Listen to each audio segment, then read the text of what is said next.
In this episode, I chat with a special friend and colleague who I've known since I just started out in training. Ken McCort is here to chat with me. And one thing you guys might not know is that for me to stay organized, I usually send out a request for a biography when scheduling the podcast interviews so I can kind of include them in the show notes. Ken, being the super humble guy he is, sends me a bio with one sentence, and it says, professional animal trainer since 1987. I don't think that does him any justice at all. He's lectured at conferences and seminars around the world, trained multiple species, including wolves at Wolf Park, and taught at veterinary schools and conferences on the topic of animal behavior. Ken and I have had many fascinating conversations about aggression, and I'm sure this episode will not disappoint. And if you are enjoying the Bitey End of the Dog, you can support the podcast by going to aggressivedog.com, where there's a variety of resources to learn more about helping dogs with aggression issues, including the upcoming Aggression in Dogs Conference happening from October 11th to 13th, 2024 in Scottsdale, Arizona, with both in-person and online options. You can also learn more about the Aggression in Dogs Master Course, which is the most comprehensive course available anywhere in the world for learning how to work with and help dogs with aggression issues. I also have a wide variety of webinars, upcoming courses, videos, and articles, all from the foremost experts in training and behavior. We are your one-stop shop for all things related to aggression in dogs. Hey everyone, welcome back to the Bitey End of the Dog. This week, I have none other than Ken McCort with me. Welcome to the show, Ken. Oh, glad to be here, Mike. I was thrilled to get your invitation, tell you the truth. This is really kind of an honor for me because I want to go back and tell a story about some of our experiences. We've known each other for a long time, going way back through the IWABC days, the Yahoo Group days. Yep. And one of my, most cherished memories is one time I forget which conference. I think it was an APTG conference. But anyways, we were there and it was you and I, and we're like, let's go get dinner. And then it was Dr. Simone Gadbois was also there. And right. Okay, let's go. And so we start walking and we ended up finding this kind of sushi place, but it turns out it was drag night on Halloween, right? And it was also karaoke night. So it created this really interesting atmosphere. And then Ian Dunbar walks in, remember that? And he starts doing karaoke in the back. But it was just, and I think that was Memphis, Tennessee, if it doesn't. That sounds right. I think it was. Yeah. Those were fun times, man. And I was just like this young kind of speaker. I don't even remember if I was speaking at that conference yet, but I was like this newer kind of speaker, kind of new to this whole conference thing. And it was just such an honor for me. I'm like sitting there in this atmosphere, listening to Dunbar in the background singing karaoke, but we're sitting at the table talking about neuroscience. I'm like, what world am I in right now? Seeing all these people in costumes, and here we are having a serious conversation about neuroscience. So anyways, I thought that was a really nice memory, and it was of course an honor to speak to you guys. So yeah. Good times, yeah. I got to see Simon this year in Kentucky at the APT. He was a closer. It was kind of cool because he lives in Halifax, Nova Scotia, which is, it takes a couple days by small plane to get out of where he is, Dal University, and into the United States. And when he showed up, I was getting ready to talk, and he came up, and of course I come off the stage and we hugged each other. And I said to him, are you staying overnight? Because he's the closer. And he said, yeah. And I said, I am too. And I went back to my room and renewed my room for another day because I knew that we would be hitting the bar and having food and good times like we did. And it was, and didn't miss a beat.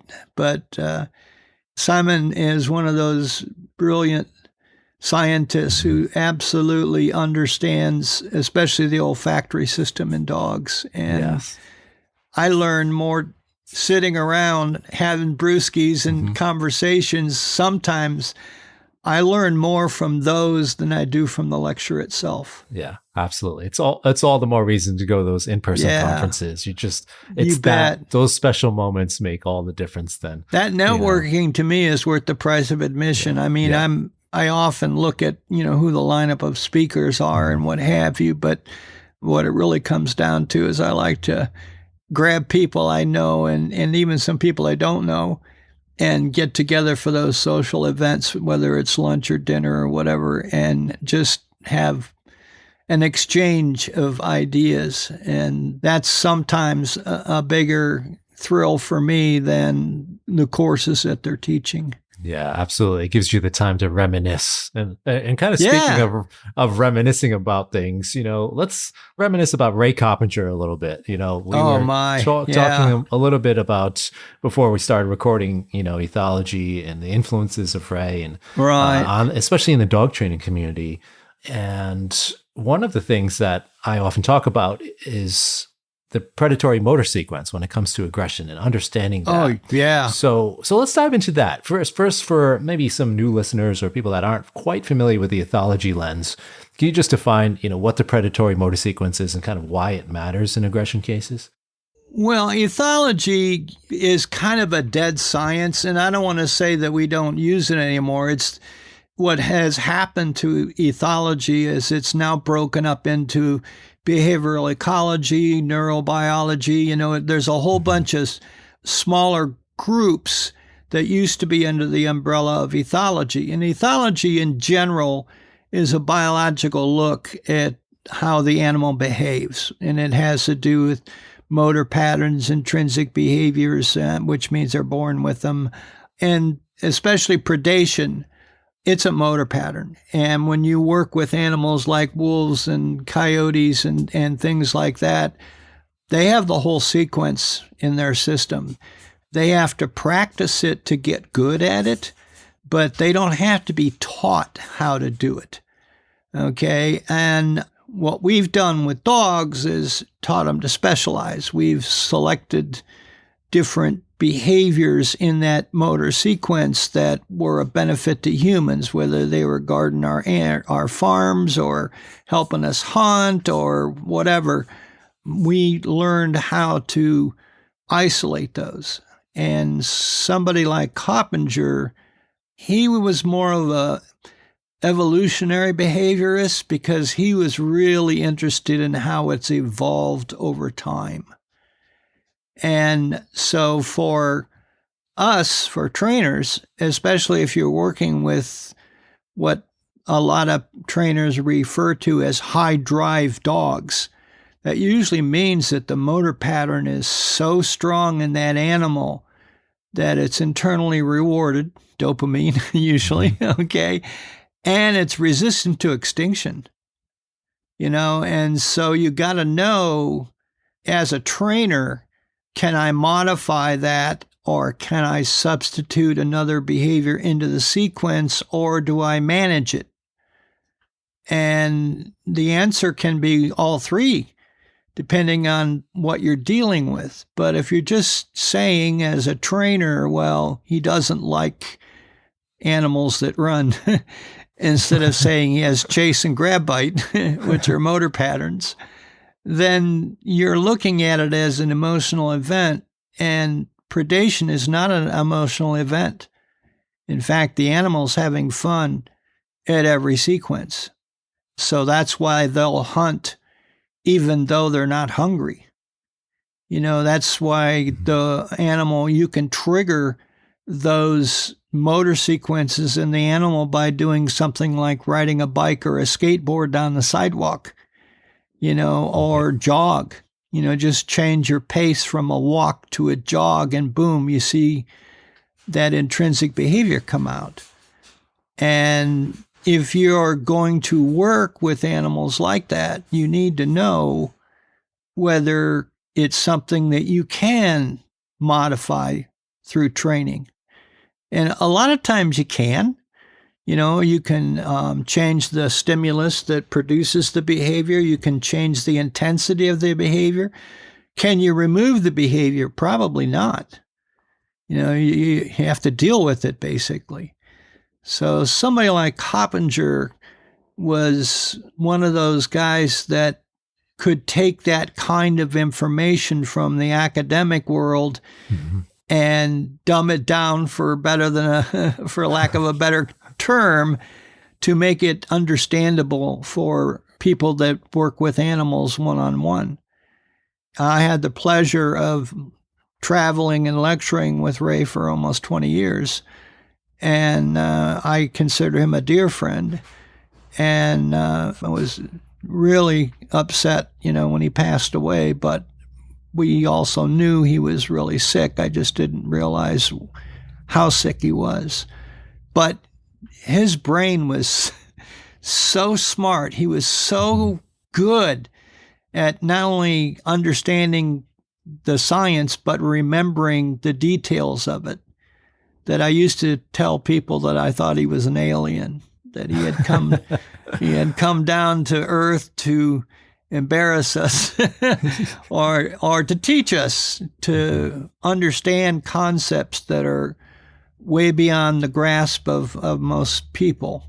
Yeah. And so for me, Ray was not just a friend, he was a mentor who really improved my skill sets as a trainer, because he got me to understand what I can and what I can't do with an animal, especially if you're talking about an intrinsic behavior, something they're born with.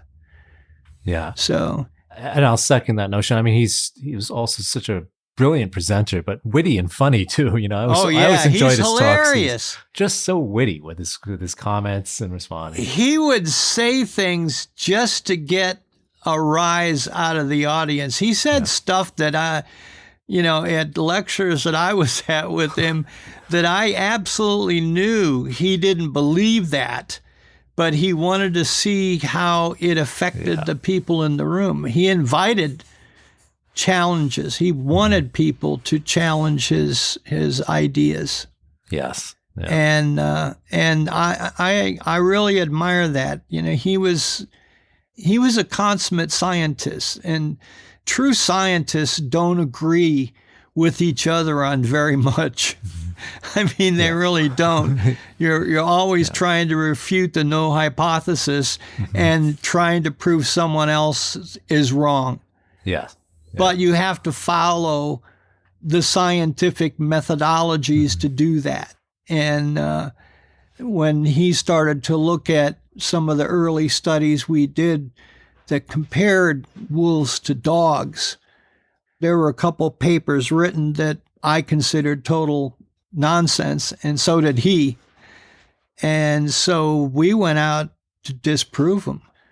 One of those processes, we blew away about 5 years of data at Wolf Park in 3 days.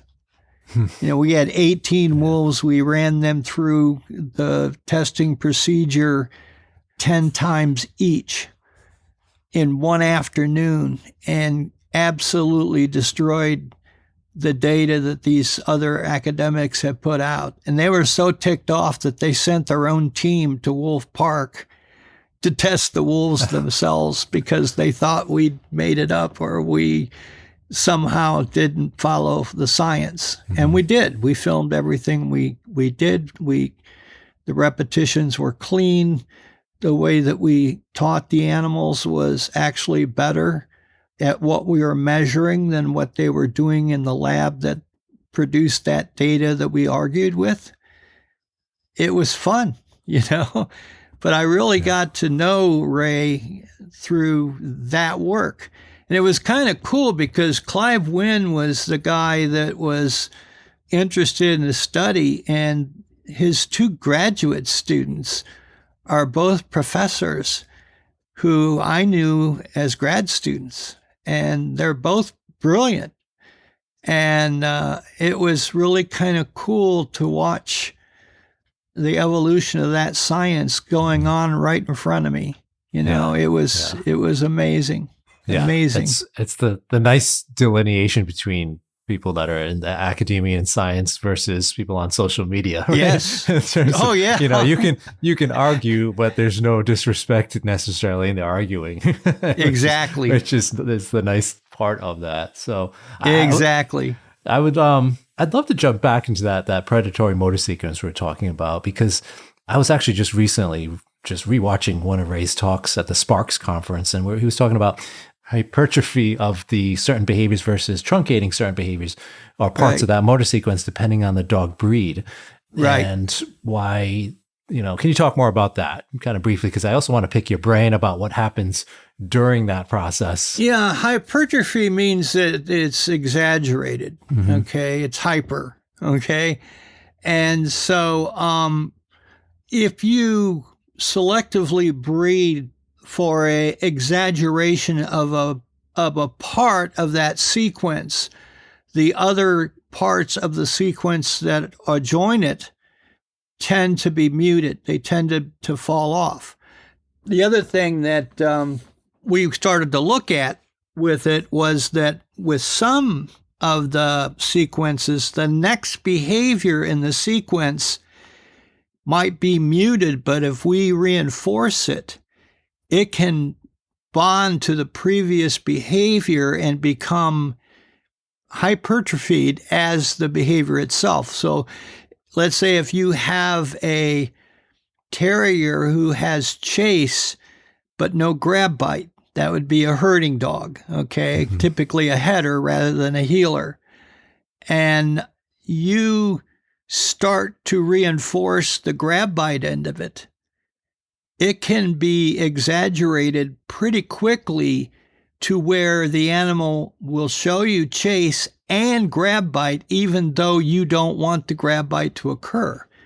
And I think that that's what some groups have done genetically with dogs. And my example for that would be a Belgian Malinois.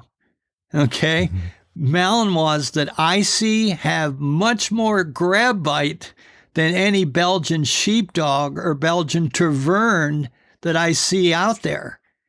And I think that the Belgian military specifically selectively bred those dogs for about 60 years now to have an exaggerated grab bite. And a lot of times when you train those guys, the reinforcer to get them to let go is to substitute something else to bite and grab.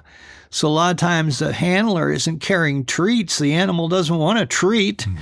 They want to do the grab bite. So they may let go of the person, let's say, in the Michelin Man suit, that's taken the bite, and redirect that energy onto something the handler is holding, and they'll literally pick the dog up off the ground and sling him around in a circle and whatever, and that's a reinforcer for the dog.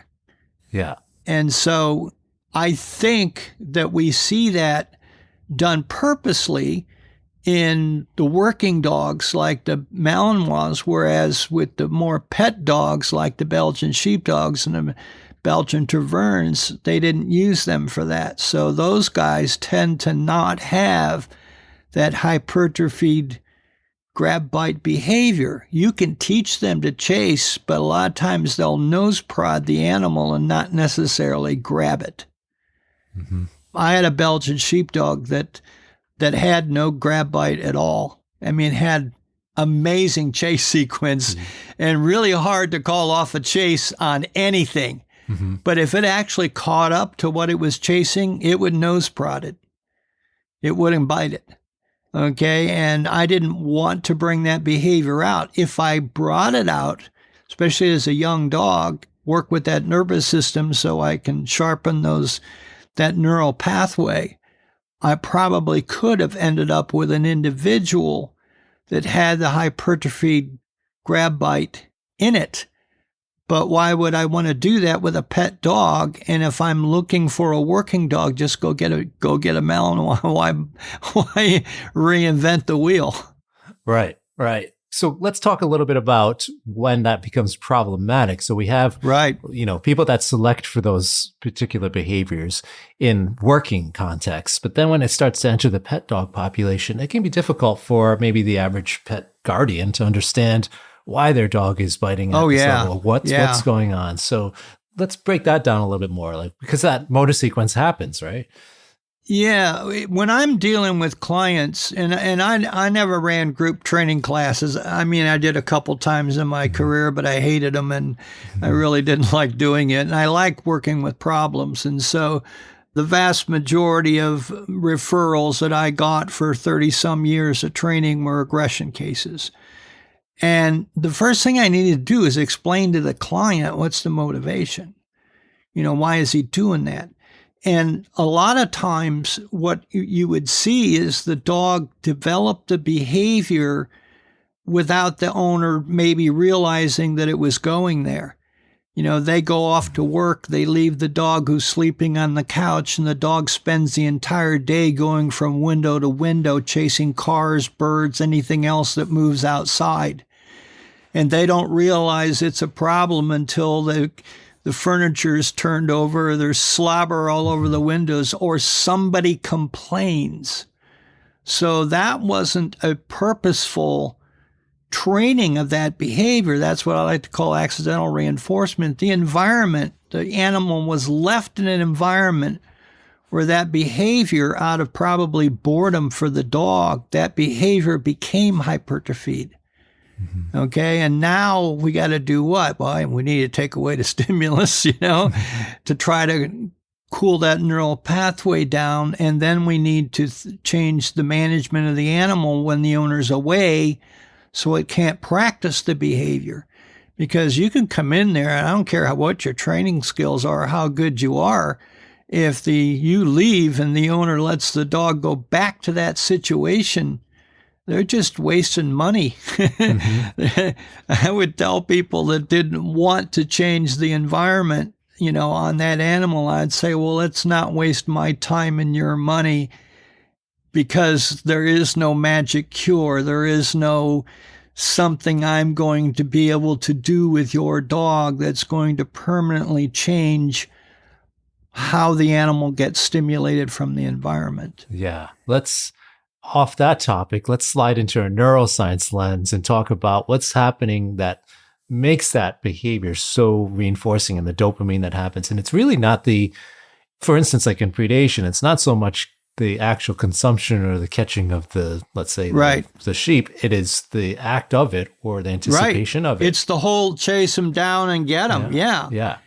And so, again, if the animal's doing that for survival, okay, now it's true predation. But if the dog eats kibble dog food out of the dish from the owner, it's just more like mental masturbation for the dog. It's bored. It doesn't have anything else to do. It knows how to get a dopamine surge going, and it does. Now, once you get that neural pathway heated up, it's going to really start generalizing. When it generalizes, the animal starts looking for stimulus in the environment to produce that chase behavior. So that's where the dog starts becoming hypervigilant. It's watching the windows. It's constantly moving around looking for the opportunity to release the behavior, because that's how it derives pleasure. So, and taking the dog for walks and some of the silly stuff that I see people doing with a dog like that, now you're doing what? Now you're taking them out to a new environment where they can find different stimulus to produce the same behavior. In that regard of the satisfaction, right, for the dog, or meeting that need, let's talk about a couple of different potential scenarios. You have, let's say, a dog that's very much into the eye of the sequence. So like just eyeing, but they don't go through the full sequence. They kind of stop there. Maybe they're just like a pointer and they're just eyeing the actual thing. And then, so let's say we have a dog that does have the issue of like taking off on the owner, and they don't come back because they've gone to the next step of that sequence. Right. Versus we have like a dog that goes all the way to the bite, hold, shake part of the sequence, and that's hypertrophied, right? And so some of the newer techniques in working with dogs with predation issues or issues with just chasing squirrels or whatever is to allow for that satisfaction, right? So you get the eye. Let's just say it's the dog that is just eyeing. We allow the dog to do that, but we stop it there. So they still get the dopamine hit, so to speak, versus the other dog where we can't actually allow them to go off leash and then chase and grab and bite and hold. Right. So talk us through that, if you kind of understand what I'm saying. Yeah, exactly. In the case of they go to eye and we allow that to occur, then you have to be able to teach the dog to ramp down, to settle. What Karen Overall used to teach, relaxation exercises. A lot of times it was involved, breathing exercises for the dog. And all you're trying to do is raise the oxygen level, get the animal to downregulate the dopamine, hopefully get some serotonin in the system, and going on in that direction in order to learn how to modulate the arousal. Because by the time most trainers see that dog, what the dog does is they can't modulate anymore. It's 0 to 100. There's nothing in between. Okay. And if the animal can't modulate the arousal, you're going to have a heck of a time, the owner, the trainer, everybody, in getting the animal to modify the behavior. So a lot of those programs that are allowing the animal to get to a certain threshold, it's not about letting them just get to the threshold. It's about teaching them that once they get there, they need to learn how to cool themselves down. One of the drugs that's overproduced in a lot of places in the United States are SSRIs, selective serotonin reuptake inhibitors. And there's several kinds on the market.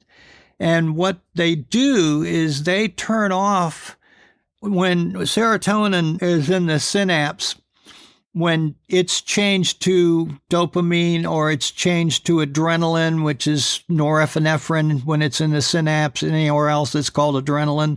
The animal doesn't get rid of the serotonin. There's a little pump on the next neuron that draws the serotonin out so that another chemical can take over.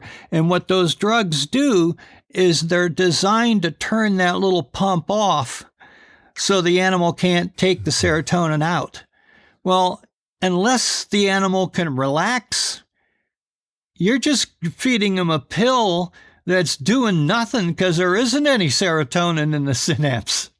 The animal's jacked up. They're either adrenalized or they're off the charts in dopamine, something along those lines. So if you're giving an SSRI and the animal doesn't know how to relax, you're kind of wasting your money on a pharmaceutical end that will not necessarily change the animal's behavior. So you really have to, if you're going to look at the neurobiology, and especially if your veterinarian's going to go at a medication to try to help the animal out, there has to be a training program in there that gets the animal to downregulate how much adrenaline or how much norepinephrine they're producing. You have to look at the system. As I like to tell my clients who have dogs that are way off the charts, in arousal, who are already on SSRIs and they don't do anything, and it's because the animal can't modulate. It can't relax. It's constantly looking for a stimulus to make it get aroused again. And we have a bunch of listeners right now saying, Ken, that sounds great, but how do we do that? It's like, what's the way to help these animals? Well, there's a lot of relaxation exercises that you can train the dog to do. A lot of them have to do with laying down and chin resting and teaching the animal how to, focus on. I typically start by teaching the dog to focus on a target, and then to hold their nose or their paw or something to the target. And then I start working on getting the dog to get into either a sit or a down position, because they have to start to relax or they're going to spring back up. And it's a process of trying to get the animal to learn how to modulate its arousal. And some dogs, they like the arousal. They don't want to, you got some feisty little schnauzer or something. He's like, I don't want to, this feels good. I don't want to stop doing that, You have to go with the matching law. You have to have a reinforcer that the animal finds is worth it to go through the energy to learn how to downregulate their arousal. I've seen a lot of creative ways that people do that, with their animals. And again, it goes back to the skill of the trainer. Do you have a library of things you can do with the animal, or are you a one-trick pony? I'm just going to teach them how to shallow breathe, and I'm like, well, that might work, but probably not with some dogs that you're going to run into. Sometimes you get into dogs that are genetically wired to be that way. Livestock guarding dogs are like that. They're really, really mellow until they're aroused. And then they don't bark and jump up and down and act stupid. They just go get you. They don't waste any energy getting to the grab bite. They go right to it. And so if you have somebody that has a dog like that and they bought it because it's white and it's fluffy, and they didn't look at the fact that they're buying a working dog.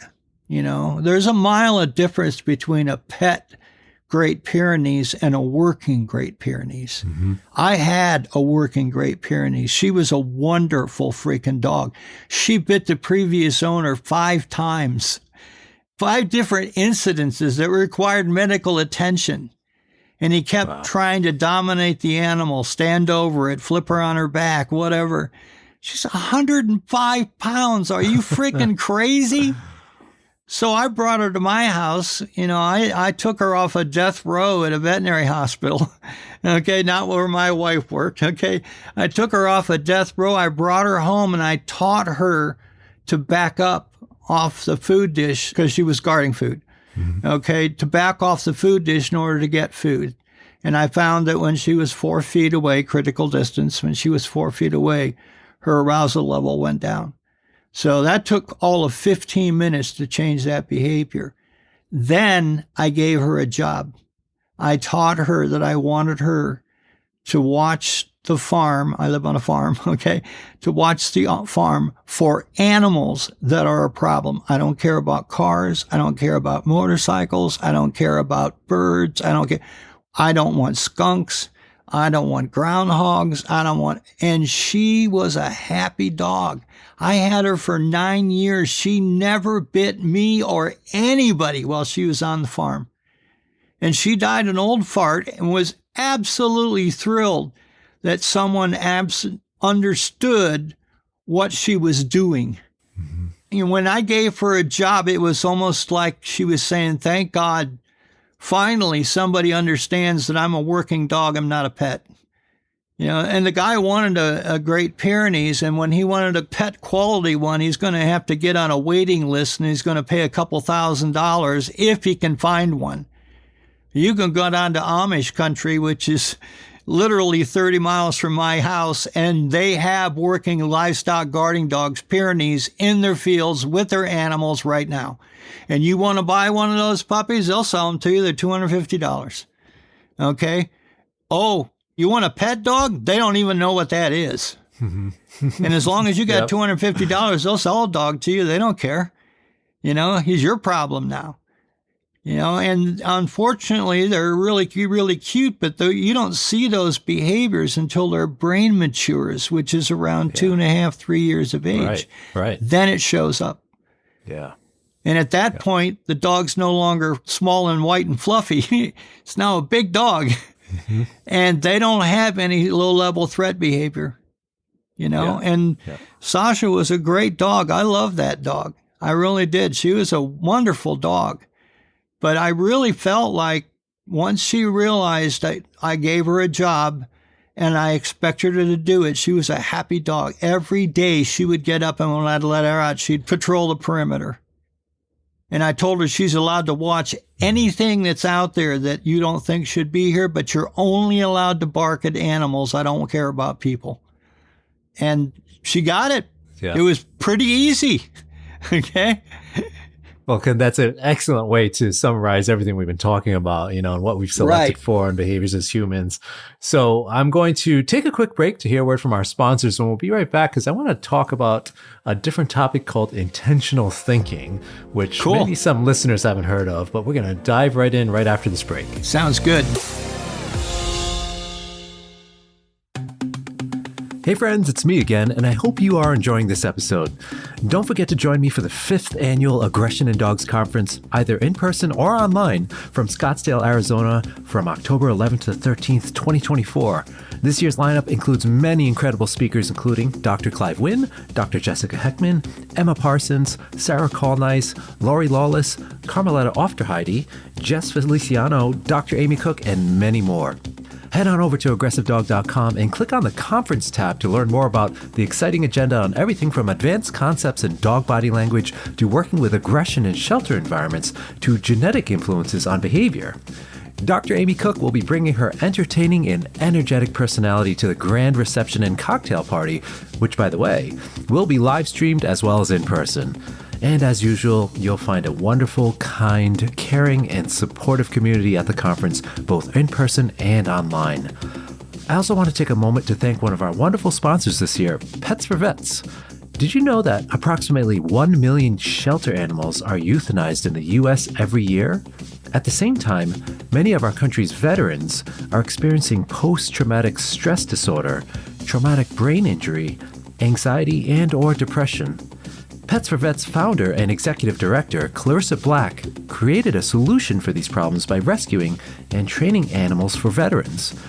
Pets for Vets has a unique program model that customizes each match between a veteran and a shelter animal to create what is known as a super bond.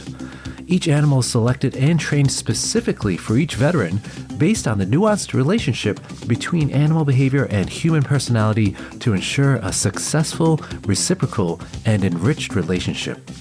Pets for Vets has a positive reinforcement mentality at its core for animals, veterans, and trainers. In addition to helping veterans and rescue animals, Clarissa has created a generous opportunity for positive reinforcement trainers to join our organization.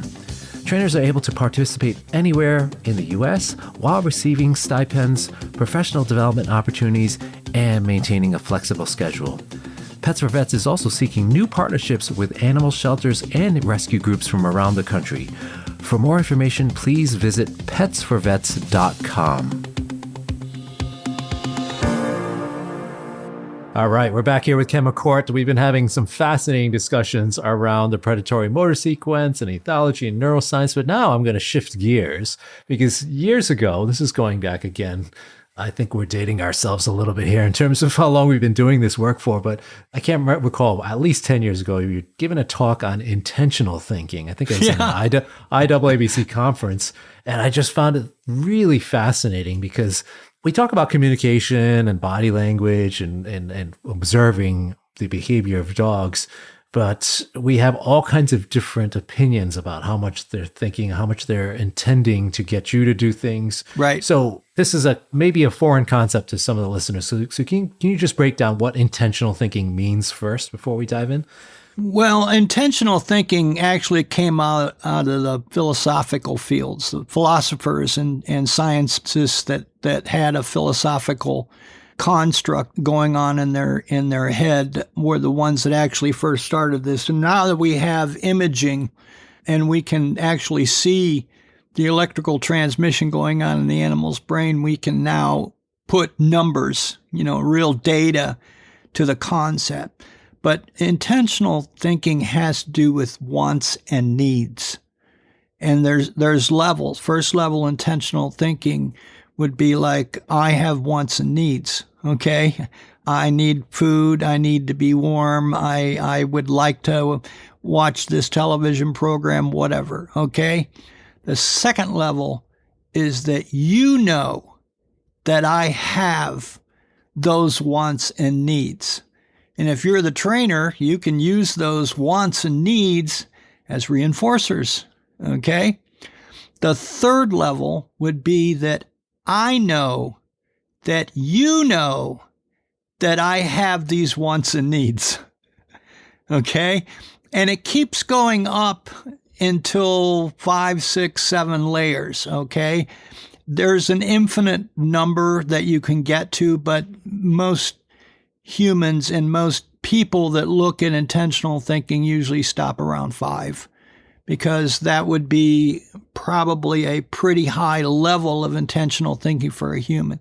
So it would be that I know that you know that I know that you know that I have once, and it goes back and forth like this. The way I used to explain it is that human children, develop intentional thinking at a third level somewhere between 3 and 5 years of age, and that's due with brain development, okay? And so if I have 2 children and I'm going to test them for intentional thinking, I'm going to start with a 3-year-old. I got a 3-year-old and a 5-year-old, okay? So a 3-year-old, I'm going to take out a box and it says crayons on it. And I'm going to shake the box and I'm going to look at the little girl and I'm going to say to her, what do you think's in the box? Now, she's going to say, if she's ever played with crayons before, crayons, okay? That's first level intentional thinking, all right? If I dumped them out into my hand and they're birthday candles, they're not crayons, okay? I put them back in the box and I shake them. And I say to the 3-year-old, what do you think is in the box? She's going to say birthday candles because she knows that I know that she knows I changed them, okay? So we're now at 2, all right? If I said to her, if I showed the box to your mom, what does your mom think is going to be in the box? The 3-year-old's going to say birthday candles because she doesn't know that mom doesn't know that I changed them. Okay, that's the third level. If I said it to the 5-year-old, she's going to say, oh, mom's going to think there's crayons because she knows that I know that I didn't change them, okay?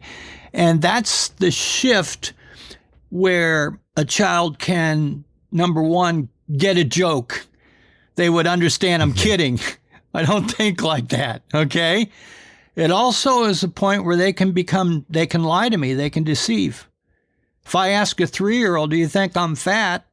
If she thinks you're fat, she's going to say, yeah, okay, because you are, okay? She's not going to be worried about it. It's going to hurt your feelings. The 5-year-old might say, well, no, I think you could lose a pound or 2, but you look good. You know, if she likes me and she wants to, so there's a level of deception there. Not that she's lying to me, but she understands a little bit more about the world out there and how animals in the world perceive what's actually happening and what's about to happen, what those needs and wants are, okay? So when we take this to a dog, the example that I would use is that if you have 2 dogs and one dog can control resources from another dog, okay, and it's on the couch and the lower ranking dog, and I'm just going to use rank as a way to refer to the animal. Dogs don't have rank order. But anyhow, it has to do with resource control. All right. Mm-hmm. So if the other dog is on the floor and would like to get the couch, and it runs to the door and barks, rah, rah, rah, rah, rah, and the dog that controls resources gets off the couch to go to the door, and the lower ranking dog now takes the couch, people would say to me, well, you fooled him. That's third level intentional thinking. And I would say, well, if there's never been anybody at the door and the dog's never seen the other dog go to the door and bark, I would go along with that. But more than likely, the dog knows that when I go to the door and bark, the dog will get off the couch and do that. So there's a learning step in there where the dog has learned to trick the other dog into getting off the couch. But there's a learning sequence in there in order for the animal to get that done. So it's still second level intentional thinking. The animals just learn to be deceptive.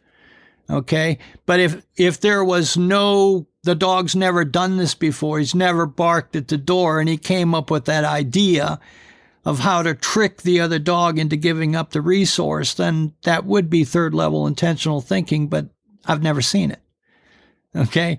So that always started a little bit of a discussion between people. And usually when I gave that talk, my mailbox and my Facebook page would fill up with people that would absolutely insist that their dog can do third level intentional thinking.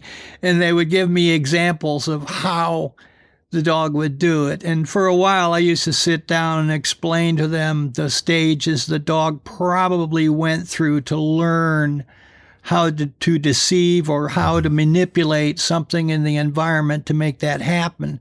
But if it happens in a vacuum, meaning the animal, there's no prior learning, the animal just came up with that, then I would agree with it. Now that we can do imaging and look at how the dog's brain works, their brain locks up when we get to third. Humans can do 5, 6. If you work at it, you can go up higher than that. It's not necessary, by the way, to function in society to have, 5, 6, 7, but you need to get to at least 3 or 4. Yeah. You need to know that if you go to work and earn some money, you might be able to amass enough to buy a car, and that they're not just going to pay you for sitting at home and doing nothing. So there's things in the environment that we have to have at least third level intentional thinking to motivate us to go out there and do it. Yeah. And I would love, that's a great explanation because it's a very difficult kind of concept to wrap your head around, especially when you start first learning about it. But like, what did Ken say? He knows that I don't know what. So There's a lot of, you got to actually really think about what you're saying there. And, it has me thinking about other concepts, common concepts or things we think about or constantly state in the dog training world. Like for instance, a dog using signals to try to get the other dog to calm down or something like that. So can you talk more about that? Do you think that's what's happening, or would that be implying a third level intentional? Well, calming signals definitely are out there, but they're actually, most of them that I see are displacement behaviors. Mm-hmm. The animal's doing that because the animal's frustrated. They're not trying to necessarily tell the other animal to calm down, okay? But if these signals that they give out are somewhat universal to canids in general, so if the dog's lived with another dog in its household or in its life, it learns to read those signals. Now, for me, the vast majority of the clients that I see have really, really smart dogs, okay? Mm-hmm. And what the client doesn't like is that the dog is manipulating them rather than them manipulating the dog. Mm-hmm. And it's not just with aggression, with a lot of things. And when I was asked, I had a conversation once with Susan Friedman about this. I told her that for me, a really intelligent dog is a dog that pays attention to details and remembers them. So a dog that's not so bright, you can take him to a training program somewhere and they teach him to sit and lay down and whatever, and they teach him to generalize it, do it in the house, do it in the car, do it at the park, do it with other dogs around, whatever. And the dog says at some point, I got it. Whereas really smart dogs say, what's your reinforcement history? Have you ever paid me for doing this? Is this a morning behavior or afternoon behavior? Does this only happen in the front seat but not the back seat of the car? Does it only happen with you and not with anybody else? And they pay attention to these little nuances within the environment. And not only do they recognize the little subtleties of what's going on, they remember it.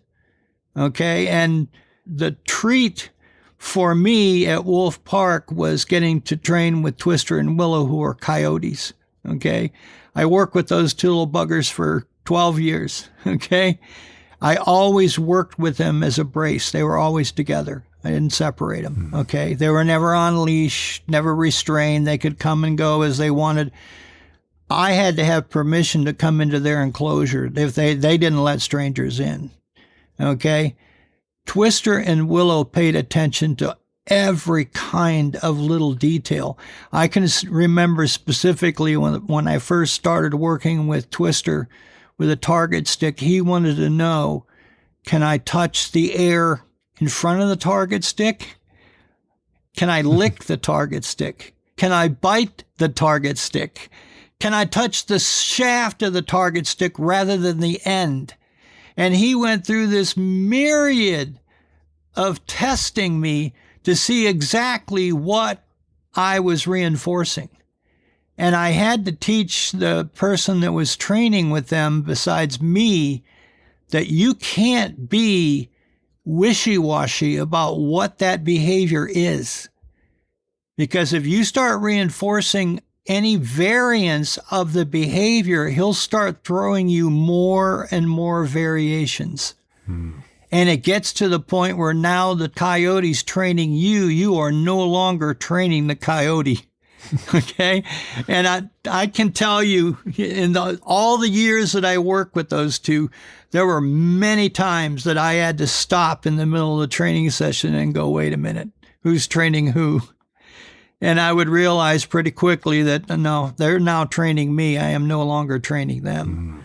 And that's not a bad thing, and I don't even consider it an insult. It just means that in the training process, I've lost control.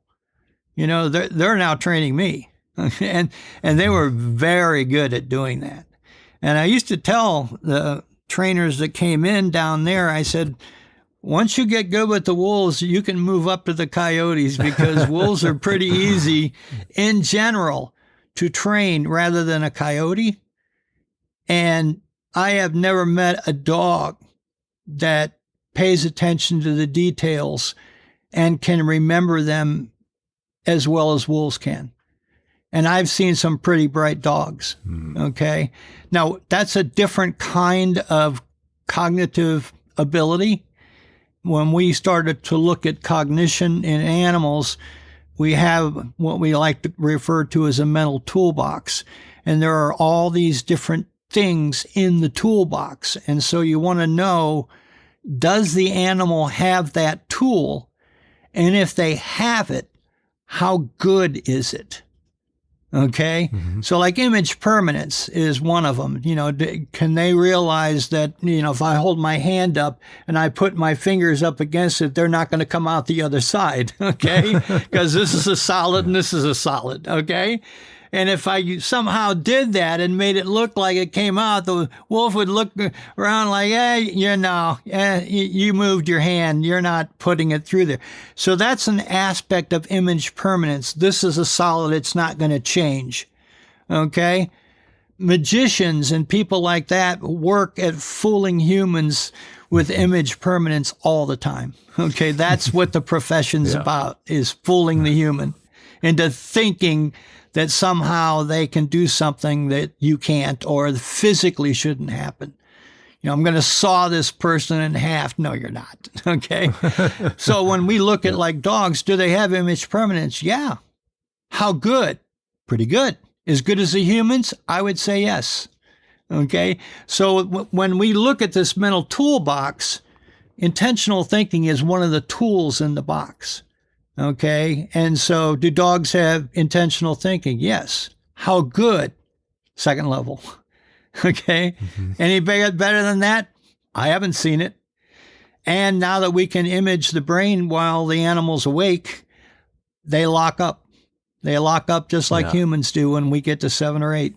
And this has me intentionally thinking about something, is that what about the dogs? You know, we use social facilitation sometimes. So I'll give you an example that might, and you can kind of talk me through where they're at in the cognition level. But let's say you have a dog that's sort of fearful of people, and you have another social dog, very social dog in the home with people. And the fearful dog tends to warm up faster or be more social with those people, strangers coming. Let's say it's Uncle Bob coming over. So the social dog comes up to Uncle Bob, and suddenly the dog that's more fearful is like, oh, okay. My housemate says Uncle Bob's okay, and then comes up to Uncle Bob because of seeing the behavior of the other dog. Versus if that dog's just alone, the fearful dog, and Uncle Bob comes in, it's just either darts away or it behaves aggressively. Right. So where does social facilitation fit into the picture of intentional thinking, or does it? Well, I don't think it has a lot to do with intentional thinking. I think it has to do with trusting the emotional state of the other animal. I do this with clients all the time that call me in to what they call a puppy, and it's, 9 months, 10 months old, and it's not social. And I'll tell them, well, I got good news and bad news. I said, the bad news is your dog's not social, and the window of opportunity to do that is closed. It's not going to open again. I go, the good news is we can teach them coping skills. So that dog that's a social facilitator for the fearful dog is helping the animal to cope emotionally with the environment. And it's very important that that dog never lies to the fearful dog. He's got to rely on him. And that's what I teach clients that have fearful dogs. We can teach the dog to defer to you. Don't ever lie to him. Don't ever tell him it's okay and somebody does something nasty to you, because the dog's going to say, I can't trust you anymore. And as a social facilitator, you're done. You lied to him. All right. So I think it's really important, especially with fearful animals, that if we're going to use that approach, and it's a good one, is that whoever or whatever the animal's relying on to read the environment, that is a reliable read every time. Every time. Okay. And so, if people can do that, I've seen some pretty amazing stuff done with dogs that were really fearful, who actually look like when they're out in public that they have confidence. But the only reason they have confidence is because they have a handler and maybe another dog. And between the two of them, the dog realizes that they'll let me know whether this is dangerous or not. And they've never lied to me. And that if I get you into a situation where the dog becomes concerned, I can use some training to tell you how to get out of the situation so that you can lose that fearful state.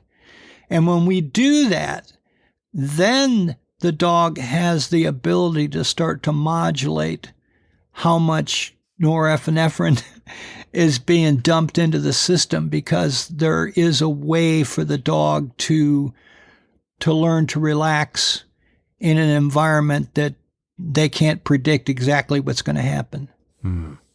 Okay, so that's where neuroscience and training would come together, because you can't go back and socialize that animal. Interesting thing, I was in Taiwan in November, and the Taiwanese government are now looking at reducing their feral dog population. And just to give you an idea, in the Taipei area alone, there are 80,000 feral dogs. Wow. Yes. Okay. Wow.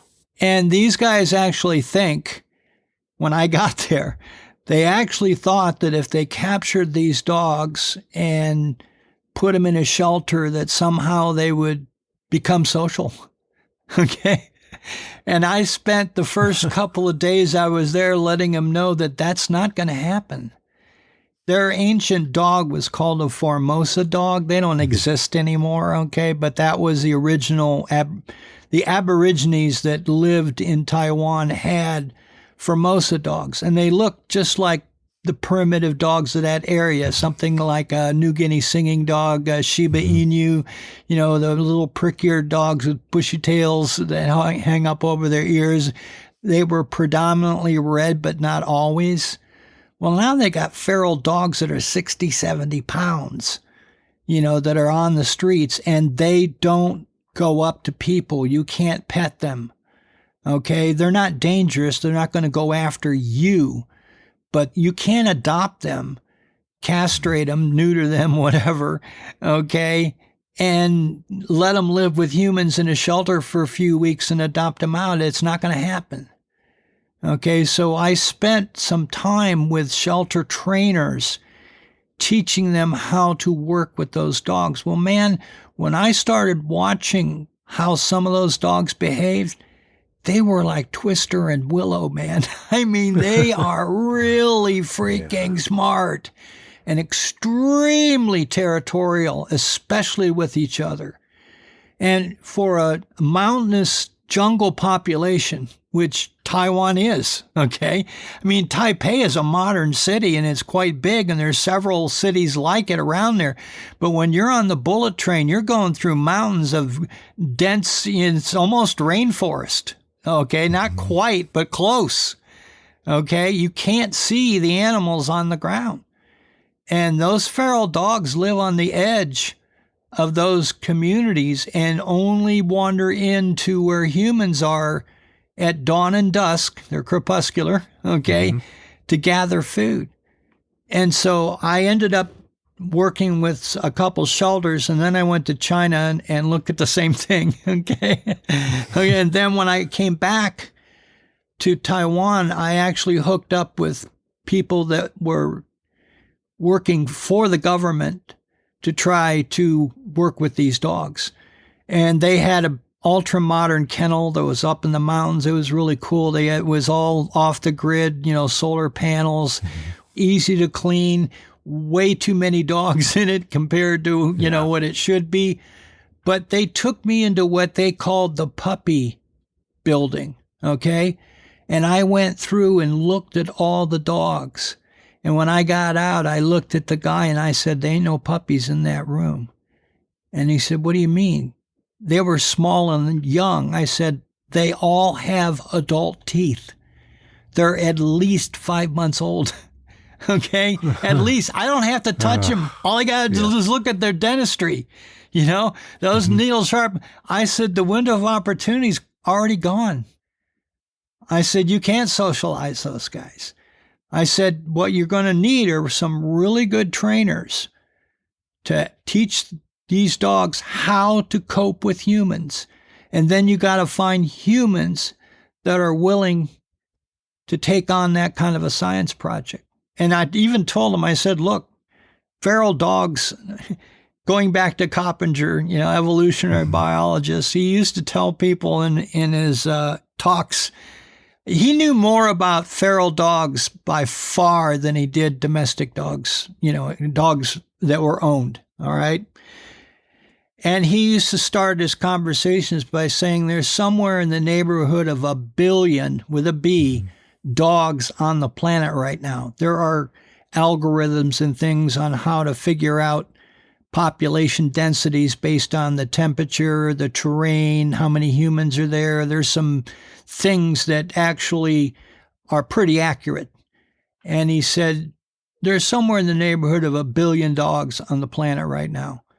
Of that 1 billion dogs, about 10% of them, 100 million, live in people's homes, eat kibbled dog food, and have a name. The other 900 million dogs on the planet are either village dogs or feral populations that people don't see.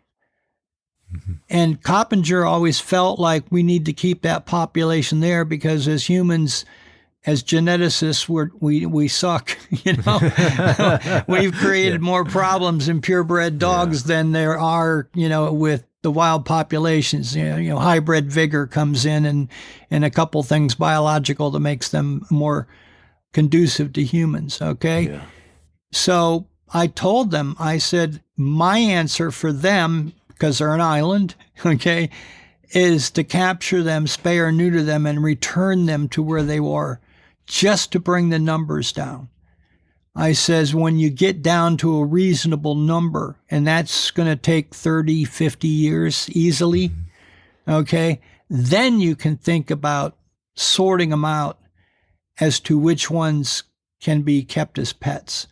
But for the last 400 years, at least, that we know of, they were no pets.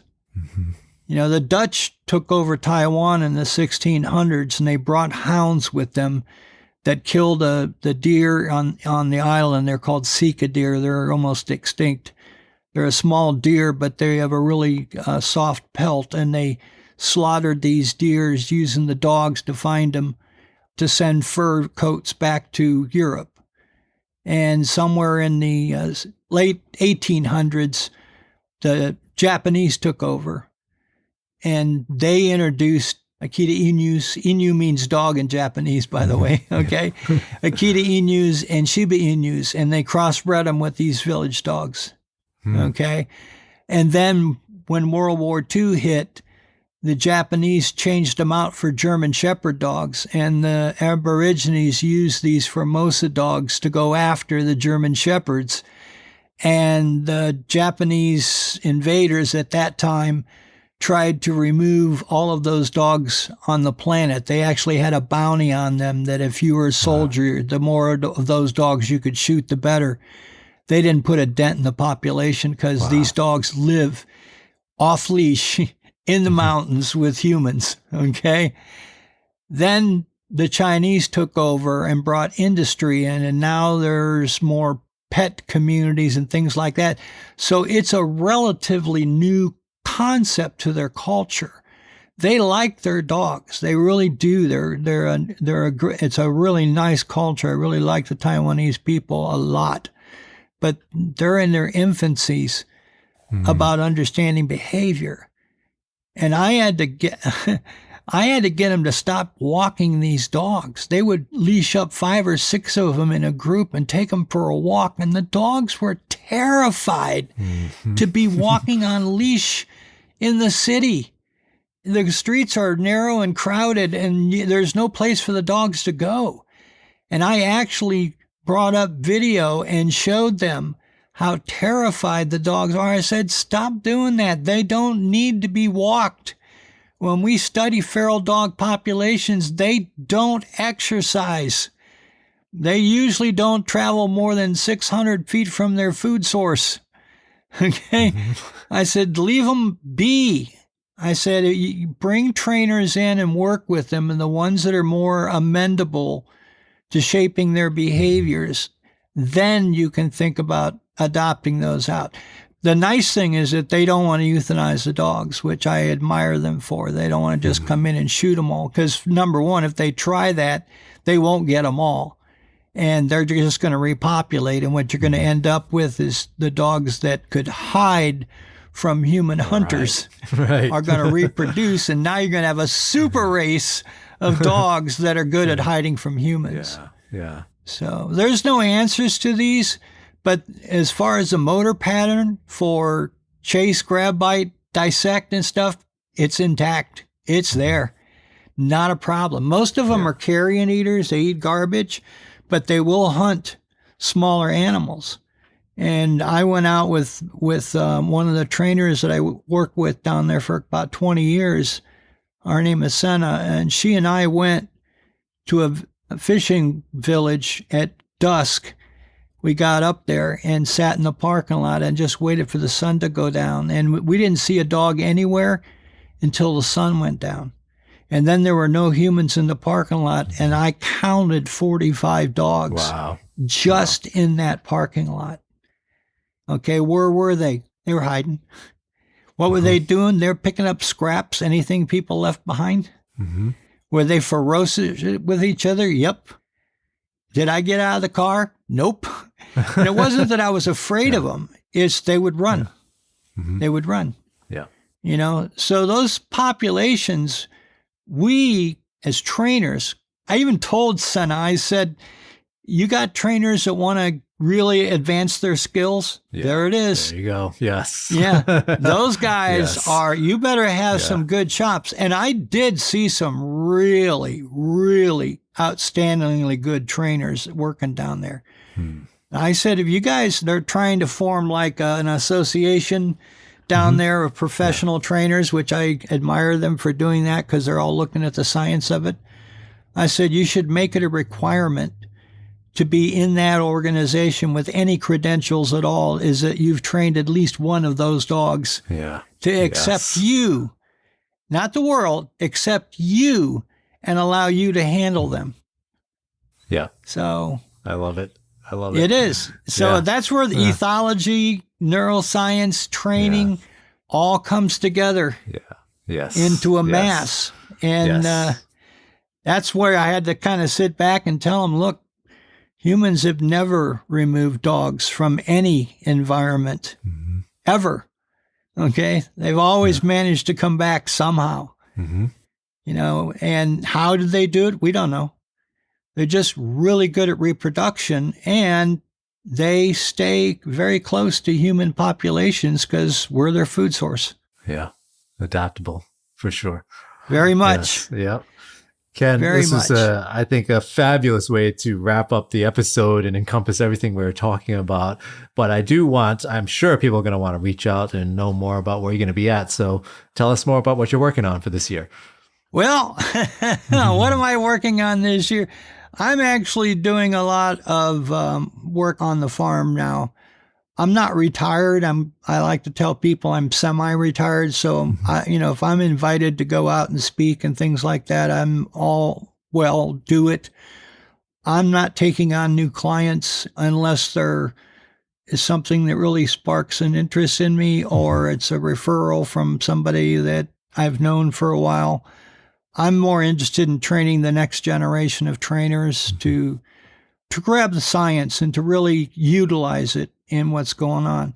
As an aside with you, I gave a talk at a veterinary conference probably 20 years ago, and we were talking about counter conditioning.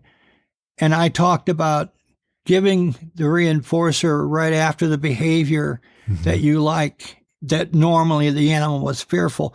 And I got taken to task by a couple of veterinary behaviorists because that's not how the science works. And I thought to myself when they said that to me, I understand what's in the books, but I also understand what I've seen with animals, okay? And David Premack was working on that, his whole thing about reinforcement. And they didn't understand dopamine. They didn't even know what it was, okay? But when you look at classical conditioning, the dopamine surge comes after the behavior and before the reinforcer shows up. And that's what David Premack was really looking at. He just didn't understand that it was dopamine. And so I'm one of those guys that I still think we humans, especially the people that are involved in training with fearful animals, they need to really dial in that kind of information because it's measurable now. It's just that we have to address it and learn how to do it. And that's not to dismiss the earlier studies. It's just that they didn't have the tools to measure the things that we do now. And so my job now is to turn my farm into a wildlife sanctuary, which I'm doing. I've just sealed the land. When we bought this farm, there were 13 farms on this street plus ours. And now I'm the last one. Wow. And they're all little gated communities with $500,000 homes, which in my area is a big house, with manicured lawns and what have you. And we're on a flyway for Canada geese, for blue heron, for egrets, and for bald eagles. In fact, I have an owl that lives in my barn. And I have all of my lights on motion detectors and turn them off at night so the bird can hunt. And I'm fighting as hard as I can not to bring in street lights and sidewalks and that kind of stuff. Yeah. And I just got the land recognized by the state as a wildlife sanctuary. Oh, wow. And for the next 100 years, nobody can cut it up and build houses on it. Wow. Congratulations on that. So, well, that was what my wife wanted to do. And that's what I'm doing. So I'm going to hopefully go to Japan, Taiwan, South Korea, and China in the fall. So anybody that's in those areas, look for me. I'm going to probably go to APDT as a guest in the fall. Other than that, there's good conferences and good talks, including your work out there. You'll probably find me somewhere around those because I'm not doing as much hands-on training as I used to, but I'm doing a lot more watching and teaching, which I'm thoroughly enjoying. I really like doing it. So I don't really have anything to plug because don't have anything on my calendar right now that's important. But if I do, most people can find it. I usually broadcast all that stuff through Facebook, which is about the only social media I do. Mm-hmm. I'm not too big on social media. The Chinese talks that I did are going to be on YouTube, so I will be putting the links out for those as they come up. They're in English with Japanese dialogue, Chinese dialogue in the bottom, so people that speak English will be able to understand what's going on. So that's kind of it. I am absolutely enjoying taking care of the farm. I mean, I really love my animals and what we've done here. I've got donkeys. I love donkeys. I may be getting a few more donkeys. Kind of depends. But that's it. If people are interested, get me through Facebook. If they're looking to ask me to come someplace and talk, that's the way to do it more than any other way. But I'm at the point now where I just kind of want to enjoy life and the fruits of my labors and my wife's labors through the years, and just hopefully help the next generation to take the science to a higher level. Well, Ken, I certainly can say I appreciate you and all the contributions you've made to my career, and I'm sure you're going to influence and continue to influence the next generation. So thanks so much for coming on the show, and I hope to see you again in the future. Thank you, Mike. It's been a blast. I'd love to talk to you anytime. So if you want to do this again in the future, if there's a calling or whatever, you know how to reach me. Be happy to do it. Thanks for joining in this fascinating conversation with Ken. I always learn something from him, and I'm looking forward to seeing him again in the future. And don't forget to head on over to aggressivedog.com for more information about helping dogs with aggression. From the Aggression in Dogs Master Course to webinars from world-renowned experts and even an annual conference, we have options for both pet pros and pet owners to learn more about aggression in dogs. We also have the Help for Dogs with Aggression bonus episodes that you can subscribe to. These are solo shows where I walk you through how to work with a variety of types of aggression, such as resource guarding, dog-to-dog aggression, territorial aggression, fear-based aggression, and much, much more. You can find a link to subscribe in the show notes or by hitting the subscribe button if you're listening in on Apple Podcasts. Thanks for listening, and stay well, my friends.